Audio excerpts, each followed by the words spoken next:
Hello and welcome to the Next Gen Racing YouTube channel for our weekend preview, and it can't get much bigger than this to start the season. Really off the flat season's really getting to full gear now, where we get the classics going, and it's Guineas weekend at Newmarket. I know we've still got some races from Punchestown as well. Jack will discuss some of those at the end of the video. As always, we are sponsored by Star Sports. We'll be going through some of their prices during this video. Do check them out in the description.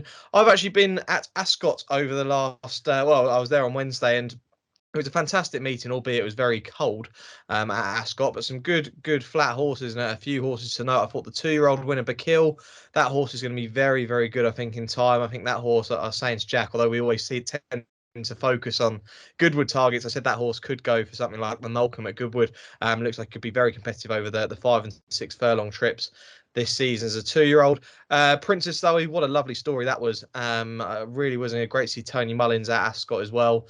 He came over to cheer on the beautiful grey, and yeah, look, I think she was the deserved winner in the end, even though what happened with Enemy on the rail. I thought that she was very impressive in the Ascot Gold Cup. Is definitely the next target, and I did think that Go Bears Go, that horse there, quickened up really nicely when joined by Araz. There, the horse actually picked up and drew clear. I was quite impressed by the way the horse responded to pressure and got a nice turn of foot. So Go Bears Go looks like he's going to be in fine form for the rest of this season. Jack, I'm sure you've been watching some of Punchestown, obviously, but you've also been watching some of the key flat action, not just this week, but also sort of in prior weeks, because we are seeing some of the horses here this weekend have already had a run this season.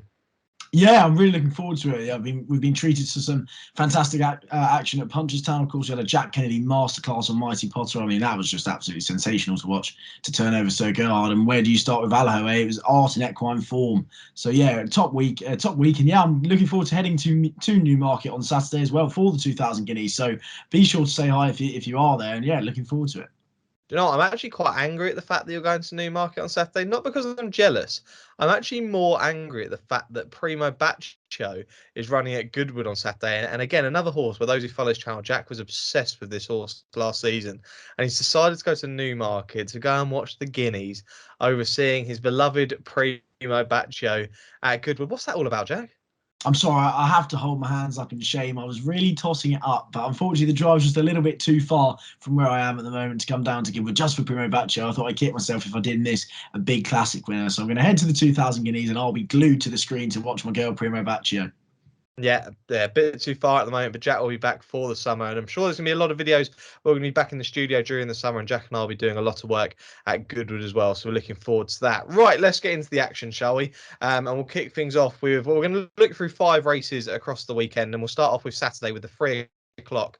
This is the Betfair Palace House Stakes. It's over 5 furlong, a Group 3 for 3-year-olds plus. Your betting looks like this currently with Star Sports. Twilight Calls 11-4. Tis Marvelous 4-1. Came from the Dark 5-1. Arecibo 8-1. Hurricane Ivor and Zarinsky are 9-1 and 12-1. Bar these. Now, looking at this race, he's actually not got that bad a record in the past. I think 9 of the last 12 winners have gone on to run in the King's Stand. I think 5 of which have actually gone and won the race. I don't know whether we've actually got a King's Stand winner in here, or a horse that could improve to a King's Stand level, to be totally honest. But we've got some horses who will show improvement, I'm sure. I mean, Jack, I will come to you first on this, but does Twilight Calls kind of, being the course and distance winner and a horse who's already had the run this season, do you think this is the horse to be with?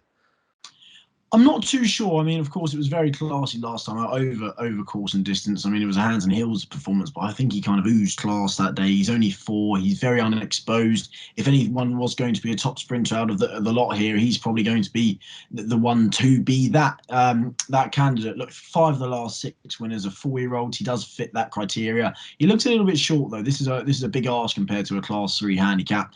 So there's one that I've kind of keep coming back to, and I keep getting on the wrong alongside of him, and that's Cardem, who's had a very, very interrupted career.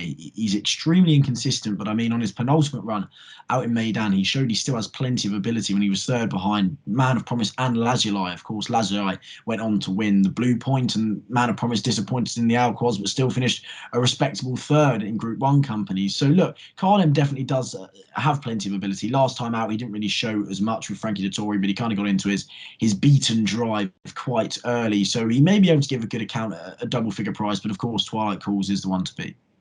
Yeah, Cardem, obviously the Stewards Cup winner from a few years back. I think now changed ownership for Charles Hills, but William Buick booked at Newmarket. We all know what William Buick can do at Newmarket, especially on that rolling mile. He is absolutely lethal there. Now, the two horses that I came down on in this race, Jack, were the actual newlyweds, Holly Daw and Tom Marquand's mounts, which just came from the dark, and also Hurricane Ivor. Now, I'll start with Hurricane Ivor, who I actually side with. I mean, even though being the bigger price at around 9-1, I actually like Hurricane Ivor. Now, this horse here, when first seen at 2, was actually trained in France and looked like a really top horse. I remember sort of seeing all of the big sort of, at the races and racing TV. They were all saying that there was an impressive performance out in Chantilly. I went and watched it and thought, God, yeah, this is a good horse. And the horse hasn't really come on from that, but clearly has the ability in there. Now, I look at the form here with Tis Marvelous, because Tis Marvelous is shorter. Now, Hurricane Ivor actually beat Tis Marvelous last year. I think it was in a race at Newbury over 5 furlongs. That was on good ground. And then the last time we saw Hurricane Ivor was actually at Ascot, where the horse finished out the back of the picture, finished 8th of 8th that day. But Tis Marvelous finished ahead of Hurricane Ivor that day, but the ground was soft. I was actually shocked after a long season that he ran the horse at Ascot that day. I mean, the horse went off favourite as well. I wasn't too sure. I think the horse wants quicker going, and the ground's good at Newmarket at the moment, so I wouldn't be surprised to see him run very, very well. He does retain a lot of ability. He's still 5, so there's still improvement in there. And the other horse came from the dark. We haven't seen that horse since July. I actually fancy this horse, I think, actually for Champions Day as a long-term target. It never really came off for Ed Walker. And I'm sure they've put this horse away, and they're hoping for a very big year with this horse. They haven't had too many runs in recent seasons, but I'm hoping Came from the Dark could have a very big year. The horse is 6. But yeah, Tom Marquand and Holly Daw, Came from the Dark and Hurricane Ivor would be the two for me. Jack likes Cardem at a decent price, but thinks Twilight Calls is definitely the one to beat. Now let's move on to the big one on the Saturday. Now this is huge. I can't wait. Now we're getting to the proper Group 1 stuff. It's the 340. It's the 1 mile Kipco 2000 Guineas Stakes, Group 1, part of the British Champion Series. And this is obviously for 3-year-olds only. No geldings allowed in this race, being a classic. Now, Native Trail is your 10-11 favourite, quite rightfully so. I think Caribus 9-2 for the same yard. Luxembourg 5-1. Perfect Power is 11-1. Point Longsdale 14-1. Frankie takes them out there with Gosden not having a horse in the race. Dubai Legend, a horse that was mentioned in an earlier video, we'll probably discuss that in a second, 22-1 and 25-1 bar these. Now, I think we can discuss quite a few runners in here, Jack, because we know plenty about them, especially from their 2-year-old form, and obviously we've seen some of them at 3 already. Now, we have to start with the favourite, don't we, Native Trail, because he's clearly the one to beat in here. He's been so impressive. We look at the performance last time out, and people say what they want with regards to the way the horse, he has to be ridden to, really pick up. And I think he's a very workmanlike horse, and I don't mind that. He's a proper horse, and, I think he's quite genuine.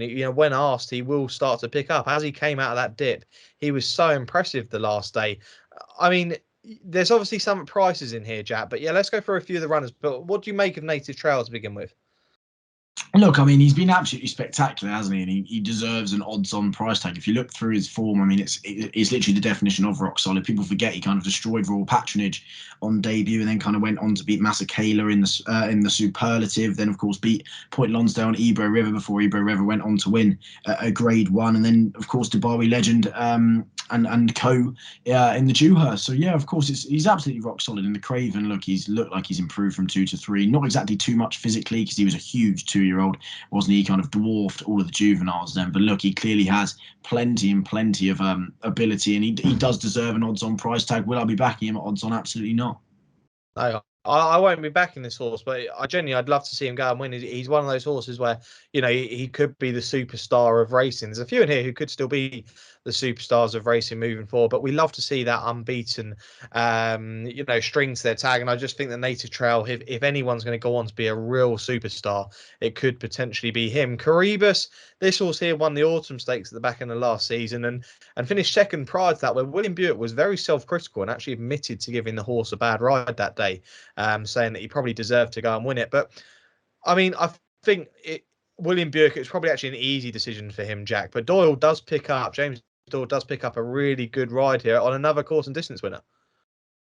Yeah, Caribus, to be fair, actually, out of the two, I think Caribus, I reckon, it could be the monster out of the two. I know it's probably Native Trail, of course, comes with the unbeaten price tag, and Caribus was an absolute nutcase, of course, on his second run in the Royal Lodge, but I thought he was absolutely destructive in the Autumn Stakes. He has so much power, but also a turn of foot, which I don't think we've really seen from Native Trail. He has kind of like the bigger galloping kind of stride, whereas I think that Caribus, if it does turn into a bit of a sprint, I really wouldn't be surprised to see his turn of foot actually outdo Native Trail. Of course, they're opposing in stalls 1 and 15, which is very interesting. I know the stalls are in the centre of the rally mile, so it'll be interesting to see where they go. Are they going to kind of come over like they did in 2020 to the near side? Are they going to stay in the middle? Because that will be very crucial, especially for Native Trail, if they do come over to the near side. But look, I think Caribus, of course, as I say, he has his quirks, but hopefully if he has kind of built on what he showed in the Autumn Stakes, I really wouldn't be surprised to see him actually get the better of Native Trail. Well, that's interesting. I mean, I wouldn't be quite with you. I'll share a same opinion when we get to the 1,000 guineas on other horses, but I wouldn't say that these horses here. I just think Native Trail's too good for these guys. It's interesting actually the fact that they're drawn one, Caribus 1 and Native Trail 15. They couldn't be further apart. And I'm sure a lot of horses would like to be drawn, especially around Native Trail. Because I think that's the side the winner's going to come from, being totally honest. Luxembourg, if any horse in here is going to go on and probably be competitive in a derby, it's going to be him. I actually think he has the potential to win the Triple Crown, but this is the hardest that he's going to have of the lot. This is what I'm going to say in regards to Luxembourg. If he were to win this, I would make him very short to go and do the Triple Crown, because I think he will get further. I think he will get a mile 6. I wouldn't be worried about that.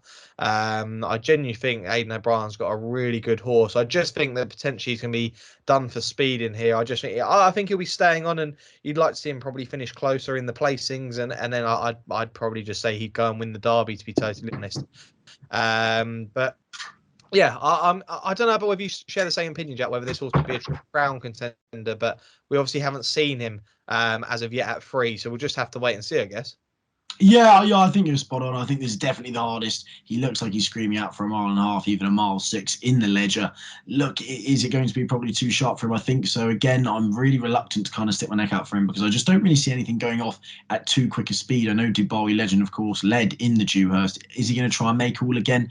I'm not really too sure. If that is the case, and he does try and make all at a good speed, I think it will only suit Luxembourg down to a T. But is he going to want a middle distance? Probably, yeah. Of course, in the Beresford, he put that to bed in good style. But I mean, if you look at his kind of form compared to a Native Trail or even a Caribus, perhaps, you've got his Vertum Futurity. Of course, he beat Sissoko, and then there was Bayside Boy in behind. But I think he probably has a little bit to find, as the market suggests, with the two Godolphin contenders. And that Vertum Futurity, I mean, I mentioned it last year, I think, but that has got a very good recent record of throwing up a real, well, it's thrown up quite plenty of winners over the last few years, actually, the Vertum Futurity. So it'd be really interesting to see how Luxembourg comes on. I mean, if he were to win, then we've got a right weapon on our hands, but he's got a tough ass. I'll speak about one other runner before getting your selection, Jack, and it'll be quite a simple one, this, and it's Perfect Power. Will he stay a mile? No, I really don't think so. I don't think the Greenham was too much of a test early doors. I think he stays 7 furlongs. If this mile is run at a cruel early doors and it turns into a 7 furlong like mile, perhaps he will stay this mile. But does he stay an actual true gallop of a mile? I really don't think so. Yeah, you'd be shocked at a Guineas to be run at a slow pace. It is very unlikely. I mean, if they were to put up slow times in the first few furlongs, I mean, he could go very short in play. He's probably the quickest horse in this field. I've got no doubt about it, but I just don't know whether he's going to be able to show that speed over a mile. Now, let's get your selection, Jack. And I mean, I'm more than happy for you to plug our flat anti-post video here, because you actually put your selection up on there. Who are you with in this year's 2,000 guineas? of course, it would be rude of me to not side with Dubai Legend, who, of course, I did put in our flat anti-post video. If you haven't watched it, do check it out. It only came out a couple of days ago, so please, yesterday I think it was actually. So do be sure to check it out. I put Dubai Legend up. I just think, especially from his debut when I was actually working, I remember saying when he won at Doncaster by 5 lengths, I thought he absolutely oozed class in what hasn't proved out to be a bad race. He hasn't really built on that at all. I didn't really think he wanted to make all in the Dewhurst. Inevitably got beaten by Native Trail. I just think he looked like he was absolutely dwarfed by Native Trail. If he has trained on from 2 to 3, hopefully he's been able to fill out a frame. And of course, in the Del Mar, I don't really know why they sent him out to Del Mar, if I'm being honest. I thought it was way too much of a task for such an early in his career. I mean, I think stall 14 will be ideal for him because he may be able to stalk Native Trail. Hopefully he doesn't try and make the running himself, but hopefully if he does, that's going to be my first selection. I do have another selection, but I think Dubai Legend can run a big race. Hopefully he'll be able to place if he does go from the front, or if not, hopefully be able to turn over Native Trail at about 22, 25 to 1. You say you've got 2 selections in here. How have you got 2 selections and one of them's not going to be Native Trail as a winner? It's just, Sam, you know me, I don't really like putting up odds on favourites. Well done. You can pick an odds on favourite winner, a 5 to 1 winner in Caribas perhaps, but I think we see it time and time again in these big races. We've seen it with Tokata, we saw it in the King George. There's always going to be one to throw up a surprise, and I don't like being not on the right side of them when they are. So Dubai Legend is going to be the first one, and I'll get on to the second one after you have your selection, eh? You want to hear mine, do you? You want to hear Yeah, mine? of course I do. Of course I do. It'd be interesting to see if I've actually got the same, if it's the same horse. I mean, my one's actually at 25 to 1 currently with Star Sports, and it's the Roger Varian trained Iden, ridden by David Egan. Now, I was very, very impressed by this horse. Now, we go back to February, this horse ran on the all weather. A little bit disappointing. You'd probably look at that run and went, there's no way this horse could run well in a Guineas. However, this horse hit the turf in mid-April at Newmarket and won the Fielden in some style, beating a horse who I think is a very good horse, which Jack mentioned earlier with regards to forming Native Trail in Masekela. I think Native Trail only beat Masekela by half a length or 3/4 of a length. This horse here put Masekela away by, well, I think it was about 3.5 lengths. And I've got a feeling that he could be quite special. He's one in there that could definitely be a Derby horse for sure, because he's definitely going to get further. Proven over further in the field, and so we know that this horse stays, and if they do go a real end-to-end gallop, I think he's going to run a massive race. He's drawn in 10, he's close to Native Trail. I'm sure he's going to be sitting around Native Trail, and I just think that he's going to be one of those staying on late. I actually think he's far too big. I actually looked through it and looked at kind of where I'd put him in regards to this market, and I'd make him a 10 to 1 shot in here. I genuinely do. I think he's got so much improvement. I'm quite excited by this horse, Jack. One of the horses that I'd have down as a horse to follow in my notebook, but Iden would be my first pick, and I'll give my second pick now. And I wouldn't make him a selection, but I just think Native Trail is going to win. But I'm not going to put him up as a tip. I'm just going to say that Native Trail is probably going to go and win the 2000 Guineas. Like you say, it's not original, but it's one of those where I just think he's going to win, and he's one that I'll leave untouched. But I will be backing Iden each way in this year's at 2000 Guineas. Who's your second selection, Jack? Yeah, I mean, I like both Check and Challenge and Iden. I mean, Check and Challenge was ridiculously impressive at Newcastle, and Iden, of course, as you said, at Newmarket, swung from over the top. They didn't go at too fast a pace early doors, but it was over 9 furlongs. He's definitely going to stay. I think over a mile and a quarter, he's going to be a top-class prospect this year. Of course, they're both very unexposed. They're very aesthetically pleasing to the eye, the way they won, and of course they'll be probably quite popular on the day. Don't have the juvenile form to back them up, so there'll probably be juicy prices as they will be on the day. And now this one here, I know a lot of people aren't going to like this at all because his pedigree does not point towards him staying a mile whatsoever, but I can't get his run in the Dewhurst out my head whatsoever. And it's going to be the Coventry winner of all. Berkshire Shadow is 66 to 1. And of course, I know he's probably not going to stay. Probably 7 furlongs is to the maximum of his capabilities, but I just don't see where the pace is coming. And I know the Guineas is never run at too slow, too much of a crawl. I know that, but if it isn't, I will kick myself if I don't back Berkshire Berkshire Shadow at 66-1. Now, he was by no means disgraced in a vintage, which we didn't think was a vintage, but Angel Blur has actually franked that form 2 or 3 times, of course, a dual Grade 1 winner now. And that was over 7 furlongs on soft ground. He didn't look like he didn't stay, of course. He just got outstayed in that crawling conditions. He didn't fight in the gym crack whatsoever, but just everything seemed to go against him in the Dewhurst. He was slowly away. He was wide. He had to swing over the top. But what I really liked is he looked like he was really balanced in the dip and then coming out of it as a juvenile, which isn't easy to do. He was 4th and actually staying on at the line. Now, I know they may go off out front and he may be out the back of the frame, but if they don't go too fast out front, I think he has a great draw in 7. He may be able to get some cover in behind and hopefully find those gaps like Oshin managed to on Kamiko. Of course, Jason Watson will be on board at the weekend, but he's 66-1, and I'll absolutely kick myself if he goes and runs a big race. So Berkshire Shadow will be my second selection for the Guineas. Berkshire Shadow, huge price in the 2000 Guineas. Now, what I'd say is you mentioned there with regards to the vintage, I think Austrian Theory for the Johnson team actually finished close up in that vintage. Another horse who was in that field and where Iden put them to bed easily. So, yeah, I think Iden's form's stacking up. I think he's a horse that's going a bit under the radar. I think David Egan's quite excited about that horse. So, a couple of horses for you in the 2000 Guineas. And let's move on to the Sunday. The 225 will start, which is the Pretty Polly Stakes over a mile 2. It's a listed race for 3-year-olds only. Obviously, potentially we could see some Oaks contenders in here. We're going over the mile 2 trip, so you'd think a lot of these could potentially step up to a mile and a half in time. And the favourite here is Crenell, the half sister to Logician. Frankie Dettori and John and Fady Gosden, 11-4 favourite with Star Sports. With the Moonlight for the Godolphin team, 130. Night Battle 4-1. Peripatet. Am I getting that right? Peripatetic, I think it is. Peripatetic. There we go. Let's go for that. Peripatetic 6-1. Shara 7-1. Keterizon 8-1. Golden Mayflower 8-1.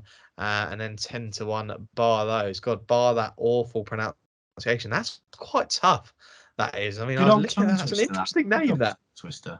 If anyone knows the meaning of that word, can they please put it down in the comments so that we can find out? Because I'm intrigued to know what that actually means. If anyone knows that word, then please, because that is not in my vocabulary, but it soon will be. Right, let's kick things off. And I mean, my actual nap of the weekend comes in here. I'm going to get that I'm going to get that out early. I know I'm going to say it at the end as well, but I'm going to get it out early. And my nap is going to be Crenell, the half sister to Logician. I know the horse is a favourite. It's not a bad price for a favourite though, 11-4.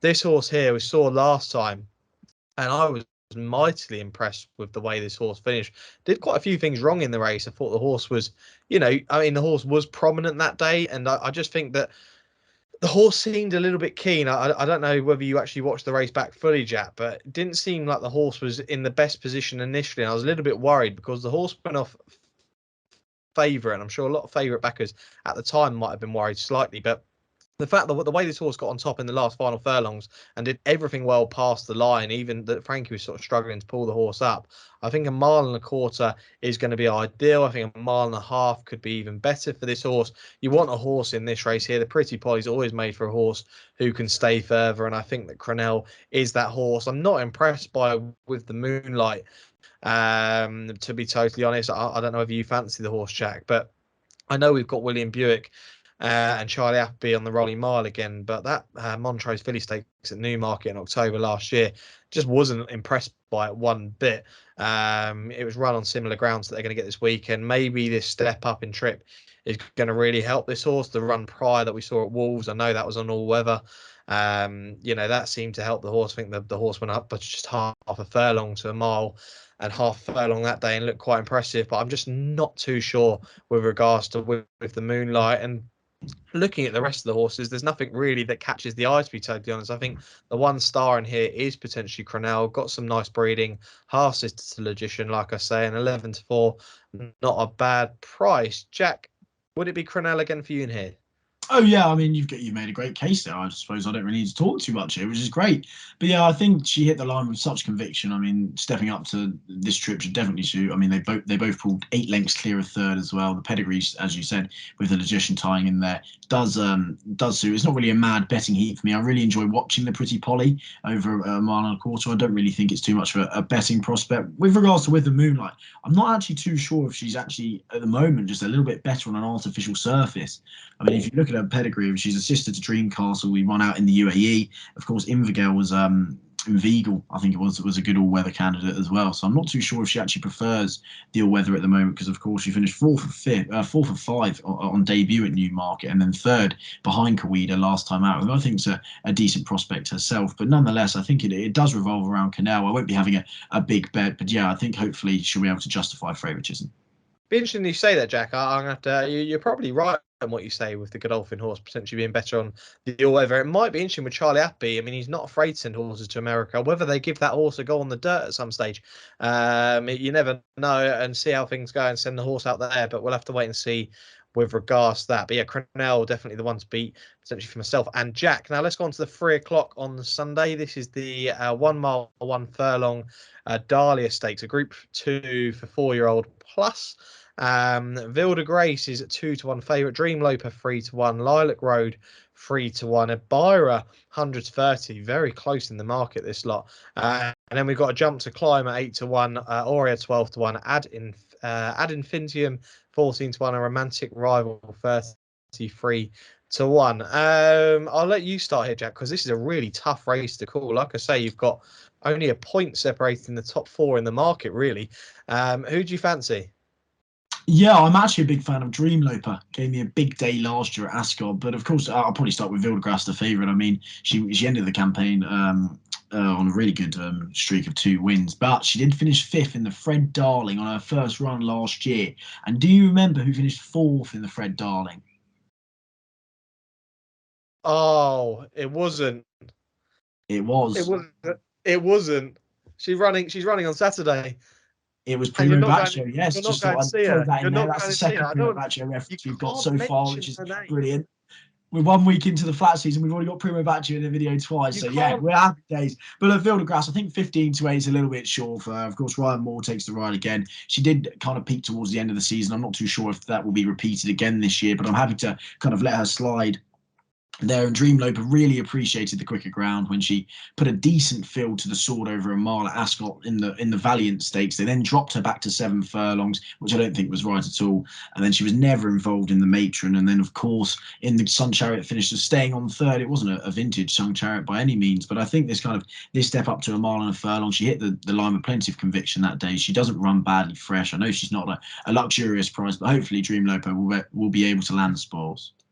Okay, yeah, Dream Loper for Jack. Now, here's a shock for you. Sam Hart fancying a French horse in a race in England. You wouldn't have thought it, would you? I quite like a Byro running here. I really do. And the horse ran in the Prix Arcava back here on the 10th of April, that was, and finished third that day. And this was it was actually just over a mile and a quarter. Now, the horse did stay on, so I wouldn't say the horse doesn't stay a mile and a quarter. But I think that this odd trip of 1 mile, 1 furlong is quite a unique trip, really. You won't get many Group 2s around this trip, but I think this would be well suited to this horse.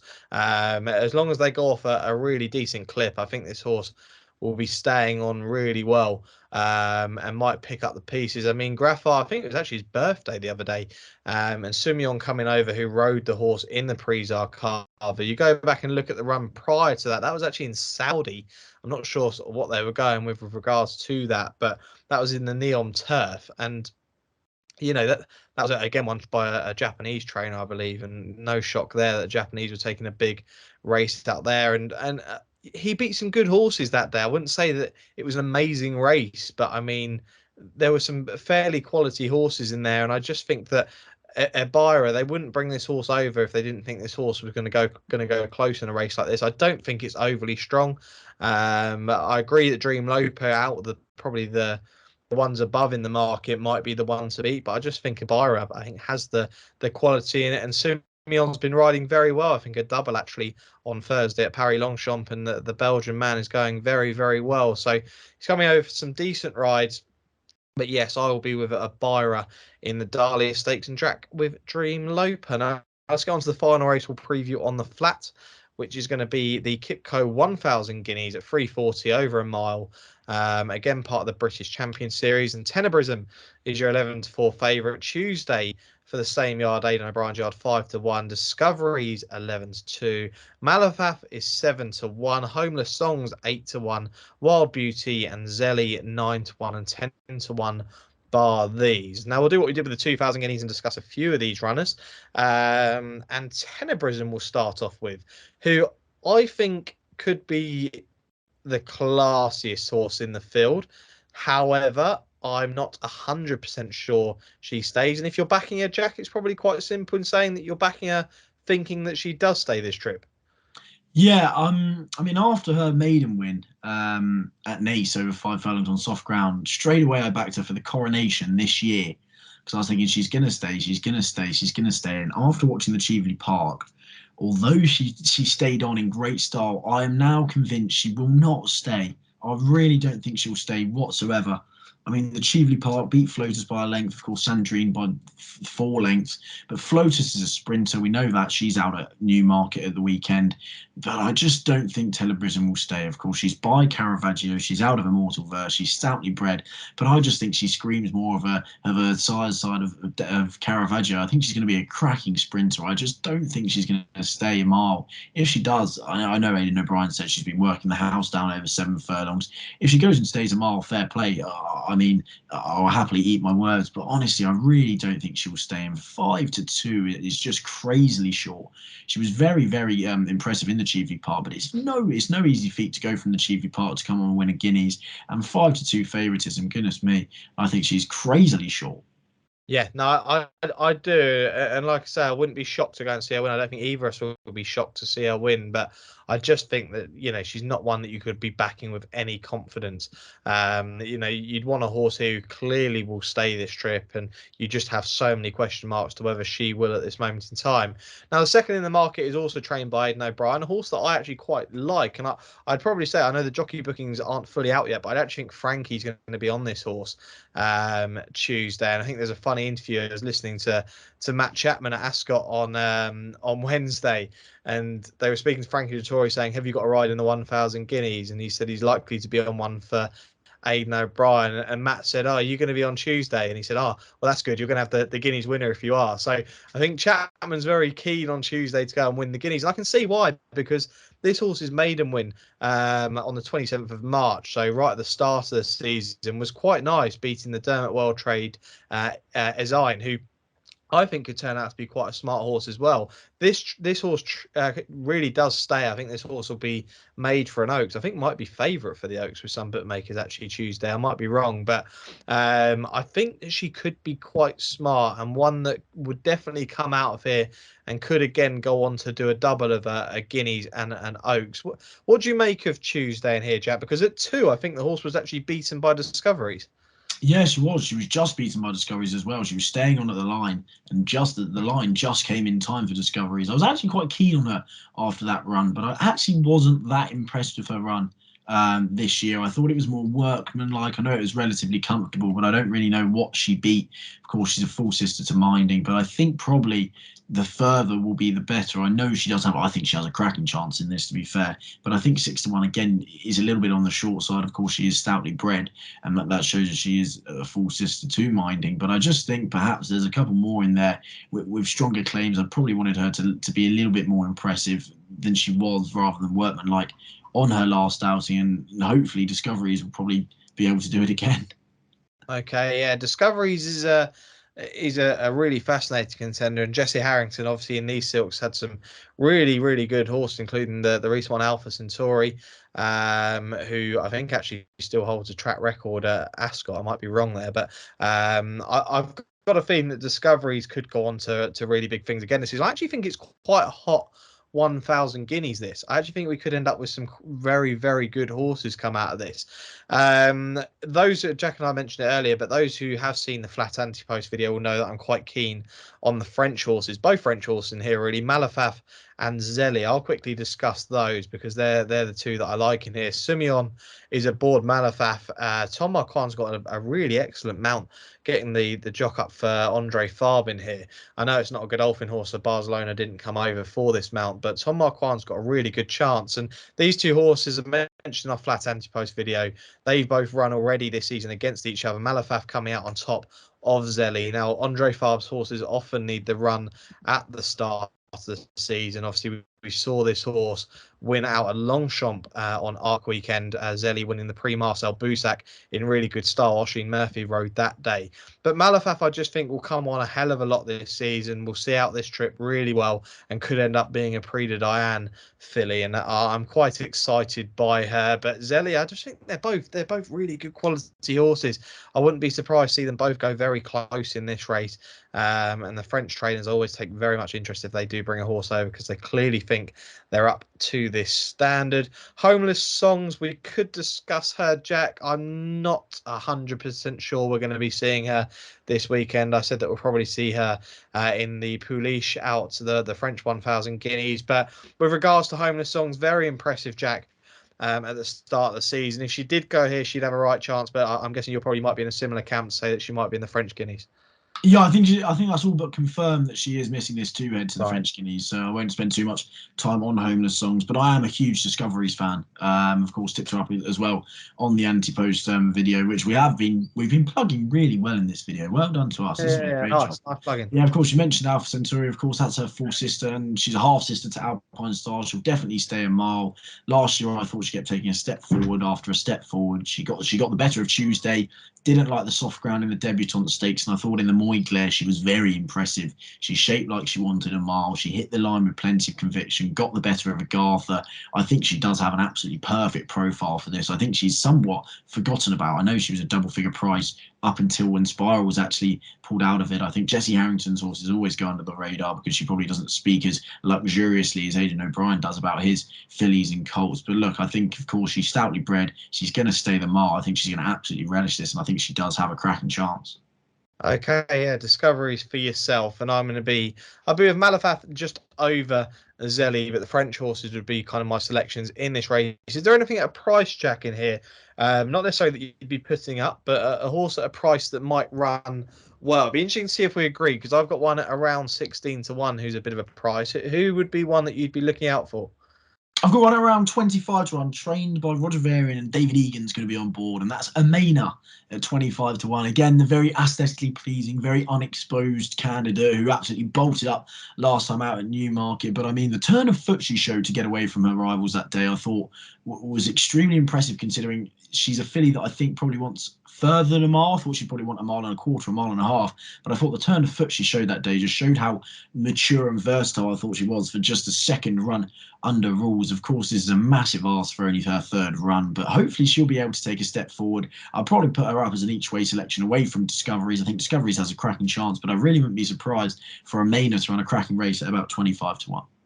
There you go. Maybe an Amena Iden each way double for the Guineas for the Varian and David Egan might not be such a bad thing.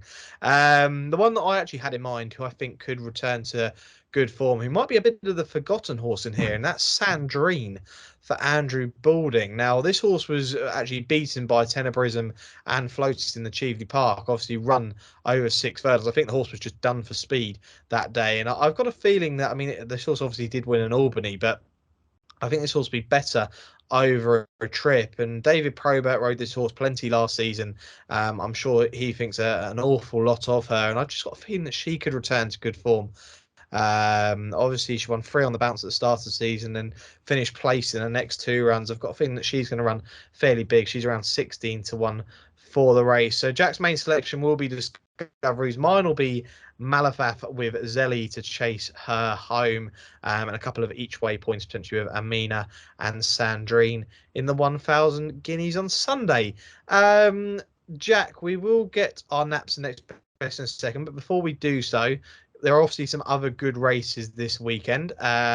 We even have good racing from Goodwood. Unfortunately, I won't be there either this weekend. I'm probably going to end up there at the back end of May for their Mayfest. So I'm sure I'll try and make that one at Goodwood. But we also have Punchestown finish things off. We obviously previewed Punchestown for the first 4 days of the festival, but we've still got 2 really good quality grade ones with the Mayor's Champion Hurdle and also the 4-year-old hurdle, where we see the return of Vauban.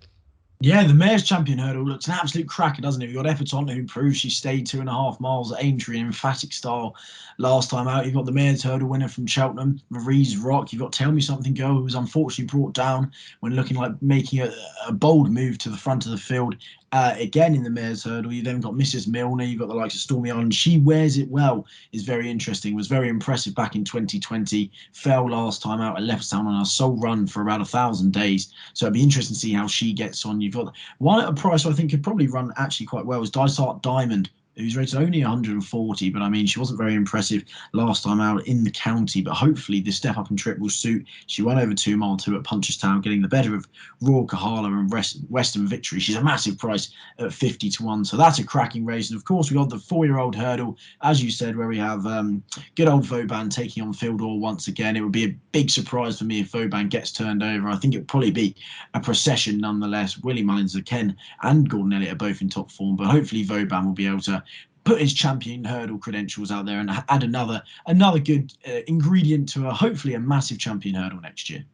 Yeah, and I'm sure we'll probably actually see Vauban during the flat season as well. I'm sure they'll be aiming at a few of the staying races, potentially even at Royal Ascot. I have to see what the plans are, but the horse has the speed to be on the flat and win some decent races, in my opinion. But yeah, some good racing from Punchestown. There was one that I took note of and have one for the Saturday. I haven't got a stand up fight will run really well for Ender Bolger in the opening race on Saturday in the cross country. Not often that we put cross country selections up, but yeah, stand up and fight potentially could run a big race. Had to put a jump selection in there just for some of the big jumps fans out there, otherwise they'll be frustrated that I haven't put anything up from Punchestown. But let's get into the naps and next best. I've already given my nap of the weekend, so I might as well give my nap and next best and then go to you, Jack. So my nap will be Cronell. I think that she's going to run a massive race, the half sister to Logician. She's around 11 to 4. And my next best will be Malafaf in the 1,000 guineas. I'm going to take a gamble with her at around 7 to 1. Who's the nap and next best for you this week, Jack? The next best is going to be Discoveries. I'm taking you on in the 1,000 guineas. I think she has a perfect profile. Of course, full sister to Alf Century. Hopefully, Jessie Harrington will have a big classic winner on Sunday. And the nappers, of course, we've mentioned her a few times. It is the return of Ed Walker and Primo Baccio. It is Saturday, the 240. It's a listed race at Goodwood, and Primo Baccio is around 2 to 1.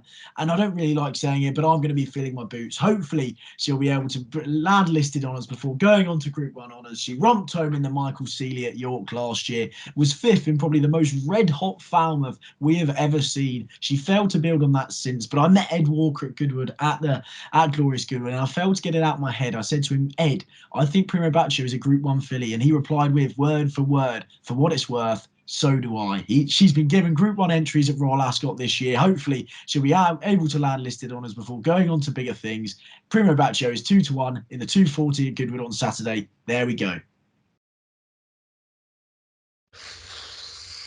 And you're not even going to see her. I still can't believe this. And I mean, if this horse, I'll tell you what, I don't know, if this horse wins a Group 1 this season, Jack, then I don't know. We'll have to make an agreement off camera of what we'll have to do. But I cannot believe that you think that horse could win a Group 1 this season. I don't know if anyone agrees with me in the comments, but Primo Baccio, I cannot see winning a Group 1 this season. I'm not sure about Group 1 this season. I'm not saying she's not a good horse. On to bigger things, don't worry. Should we be moving on to bigger things? We'll see. We'll have to wait and see. Right, well, that is it for this weekend. Obviously, let us know down in the comments who you're fancying for the 2 big ones, the 1,000 and 2,000 guineas this weekend. Always keen to hear your thoughts on the channel. Give the video a like, do subscribe if you haven't already. Do check Star Sports out down in the description, and we will be back with you next weekend to preview the weekend's action. But yeah, enjoy the weekend, gamble responsibly, and we will see you very soon. Thanks for watching.